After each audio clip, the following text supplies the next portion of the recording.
on va corriger, enfin on va faire ensemble plutôt l'exercice 20, page 330. Donc cet exercice on va le faire ensemble, donc qui je pense c'est un des exercices assez techniques, pas difficile en soi mais technique. Alors donc vous aviez deux plans avec des équations respectives, celle-ci là, donc je les ai écrits là, et il fallait donc prouver qu'elles étaient séquentes, que les plans étaient séquents, et de donner une représentation paramétrique de la droite d'intersection. Donc pourquoi ils sont séquents? Tout simplement parce que on va regarder les vecteurs normaux. Vous voyez que si les vecteurs normaux ils sont collinéaires, parallèles si vous voulez, collinéaires, les plans vont être parallèles, stricts ou confondus. Et si les vecteurs normaux sont pas collinéaires, les plans vont être séquents. Voilà, c'est tout simplement ça. On va regarder la collinéarité entre les vecteurs normaux. Donc le premier vecteur normal n1 du plan P1, on prend les coefficients de x, y, z. 1, 2, moins 1.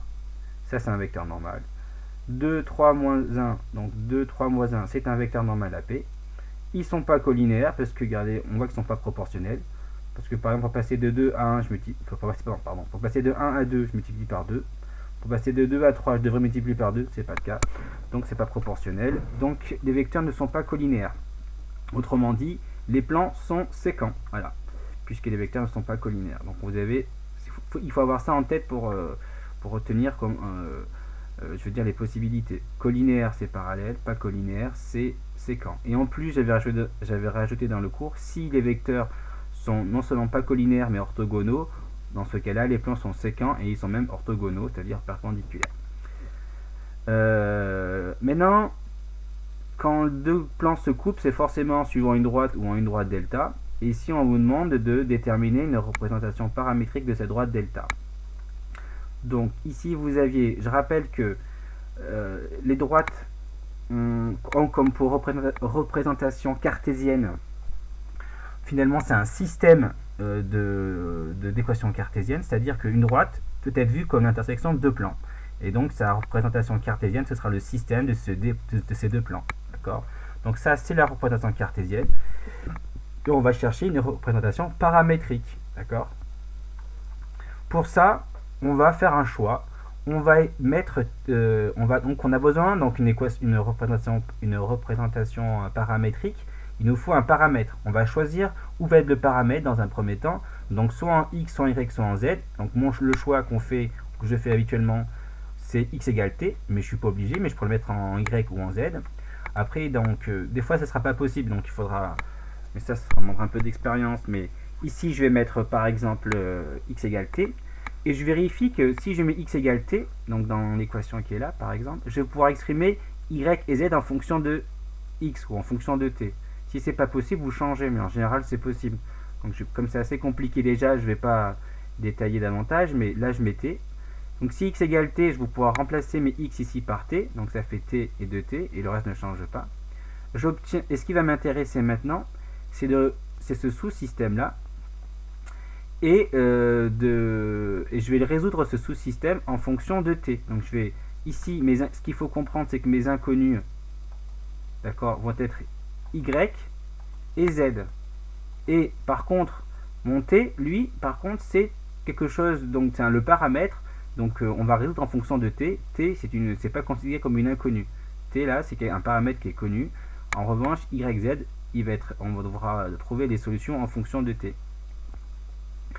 Donc ce qu'on peut faire déjà, c'est donc je reprends ce sous-système, je le mets là, et c'est donc de le présenter plus correctement en mettant les inconnus à gauche et tout ce qui n'est pas en fait tout ce qui est constant à droite. Donc au final là vous avez les constantes ici, et là vous avez les inconnus avec bien sûr avec coefficient t. Ce que je peux proposer de faire, c'est faire plutôt une méthode par combinaison linéaire pour changer. On fait souvent par substitution, ce qui pourrait être fait ici d'ailleurs facilement, mais pour changer. L'équation 1, l'équation 2, comme là je vois que je vais essayer d'éliminer le but de la méthode par combinaison linéaire, c'est d'éliminer une inconnue. J'en ai deux là, et j'aimerais éliminer une inconnue. Donc là, par exemple, je vois que z et z ont le même coefficient, moins 1 et moins 1. Donc je vais soustraire l'équation 1 et l'équation 2. Puis je vais garder l'équation 2. Donc si je fais 1 moins 2, donc ça va faire 2y moins 3y, ça va me faire moins y. Après, je vais faire z moins z, ça fait moins z plus z, ça fait 0z.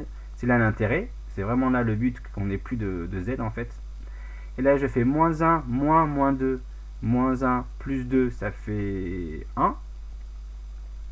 Et je fais moins t, moins 2t, donc t moins 2t, ça fait moins t plus 2t. Et ça fait donc 1t. Donc là, l'équation 1 et moins l'équation 2 devient l'équation 1' si vous voulez, et ça, on garde l'équation 2. J'aurais pu garder l'équation 1, c'est un choix, on fait comme on veut, on en garde une des deux.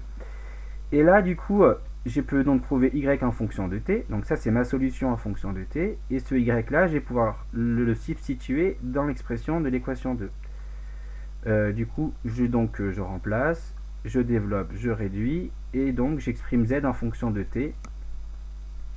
Donc là j'ai développé ici cette équation, j'ai écrit deux fois, non, donc là, et ensuite j'obtiens ceci.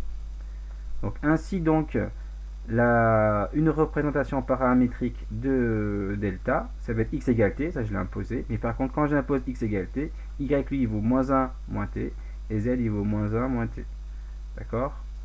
Voilà, l'exercice là est terminé.